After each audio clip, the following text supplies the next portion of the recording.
Picking up my tile to freestyle, sometimes it gets wild, yo. I be hardcore. I see my man with the shirt, the Star Wars. Call me the R2D2 and C3PO. But when I come to New Orleans, I do. She got Converse on. She got the Converse on. Yo, she keep going, and I know her word is born. Cause that's the form that'll go around the loops, or go around the shoes, or go around the feet while we go around this beat. Yo, look at the baby, who is that? Oh, it's so nice. That's my daughter Renee. You know we really living life. This my ace right here, man. I think it's super sweet. We got one that's on the way. I can't wait till I could be. We call it Rose. This is what it take. Look, I suppose everybody truly chose, and we got some gum and goes. I see it, Queen.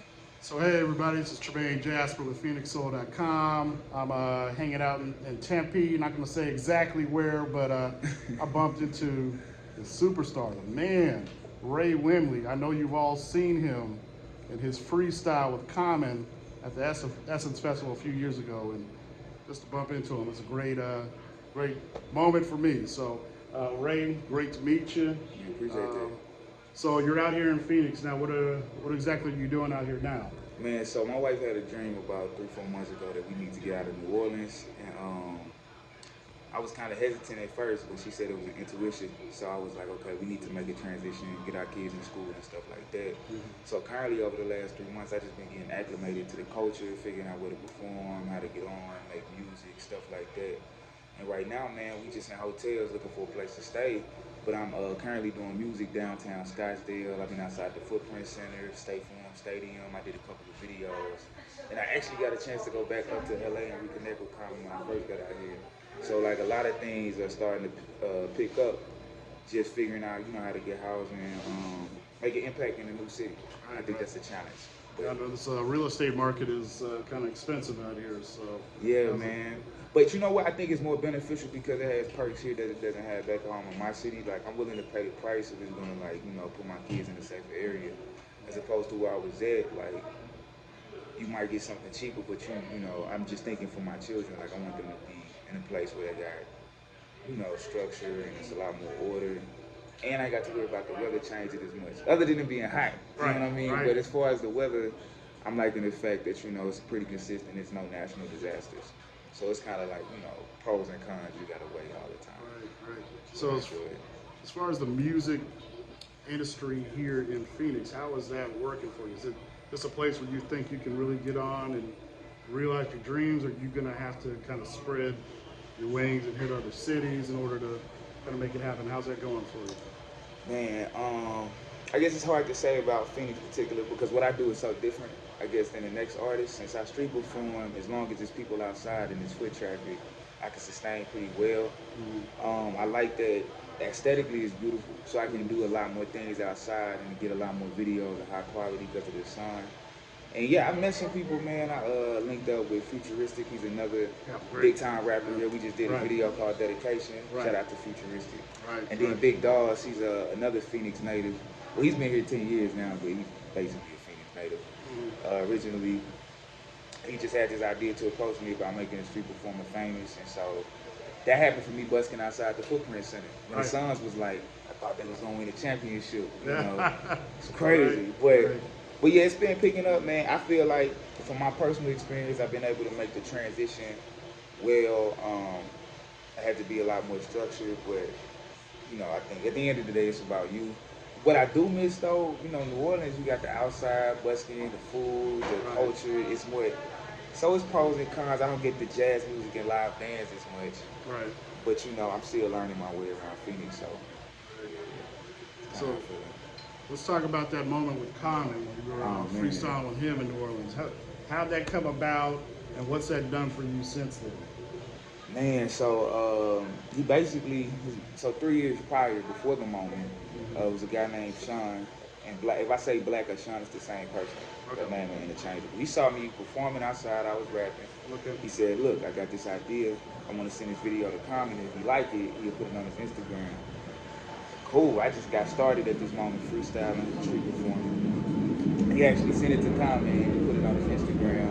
And it got like 50,000 views the first time. 3 years later, I met a guy named Ted Reed, which I didn't know was going to have any impact to this situation. He was at the Omega Sci-Fi Conclave down in New Orleans. I rapped with him. Then I got Omega Sci-Fi? Yeah. What's that? No, I'm just kidding. Just kidding.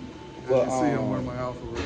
Yeah, I see him represent the black and gold. You know what I mean? I know how it is. But so about 3-4 months after that, it was Essence Fest, and somehow he knew somebody that knew somebody, and they got me in touch with Common. And Black reached out to me again and said he wanted to make up on the block. And so the time comes, I'm ready to get prepared. You know, he say be there about 7:30, 8:30. I was there like at 6. You know what I mean? Ready, excited all day. Didn't happen that time. It got pushed back because, you know, you're dealing with Common, as busy as the Essence Fest. And so basically the time just kept getting pushed back. And eventually we made it to a point to where we could perform on the corner.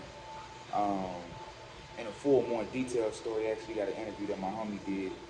But we actually got a chance to perform on the corner. He came out, shook my hand, me and my band, my wife, my mother-in-law, my son, everybody was there, man. It was an incredible experience, and it's been surreal, you know, to even think that, you know, somebody, especially that superstar status, would perform with me and just respect what I do. Right. He told me, like, genuinely he was a fan of what I did, and he just wanted to help grow it in any way he could. And so that turned into a multitude of things. I got to go perform in LA and meet Switch Beats. Oh, wow. You know, that was, he walked in the room, I was upstairs, I was flabbergasted because he walked in and Common was like, yo, this is the greatest freestyler ever. And Switch Beats looked at me, he looked at him, he looked at me, then he said, y'all need any beats? Right. You know what I'm saying? So that moment stuck out of my head. Then after that, I went to the Jimmy Fallon show. Okay. And my mama was crying and my sister was crying and stuff like that. And that springboarded to me meeting the Miami Heat, and I got to meet the mayor. And then I worked with very different artists. It's just been ongoing. So it's kind of like something you can put on a resume, and it just helps open doors even to now, even, you know. Then I still get gigs because of that. Right. And that opportunity is like, it's been incredible. So how can the people of Phoenix support you and your music and your journey? What do we need to do to get you to that next level of where you want to be? Man, currently, I think the biggest thing is finding some housing. If they know anybody that's in the real estate or got some property, some rental housing, homes, or anything like that, I'm willing to have a conversation, because that'll be the foundation where I could be actually solidified as a Phoenix native. Right. So that's my first step. And then as far as music, I got everything online. They can go to my website, RaymondWimley.com, which is RAYMOND, and then Wimley is WIMLEY.com. And they can support me there. They can listen to the music, share the content, talk to their friends about it, support it. And I got, you know, merchandise online. It's all pretty much in the website. People can see how. And then I'm gonna start doing shows, but I really just want to keep, you know, getting exposure. So events, you know, that you have going on, if it's performing outside anywhere, if it's inside, I like to show my talent. So anybody that got any gigs or ideas that they feel they can put me in, they can book me anywhere from birthday parties to bar mitzvahs. It don't even matter. We get, you know, conclaves. It could be the alpha conclave for anything that got going on. So, you know, we make it happen that way. No, I've got some ideas for you. For sure. Cool. Yeah. Hey, I don't want to take up too much more of your time. I appreciate you sitting down and talking with me. I appreciate your art. Your art is just incredible. I don't really promote too many people, but when I saw you just now, I said, oh, that's the man. I got to talk to him. That's amazing. So, that's still mind blowing. You know what I mean? So this is incredible. Okay. All right. Hey, good luck with everything, and I'm here to support your future. So reach out to me anytime. That's it. No problem. I gotta check out his suit though. Y'all see how swaggy is. He got the tie. I saw him walk. I was like, man, he's fresh. He got the lining and everything going on. So yeah, we good over here.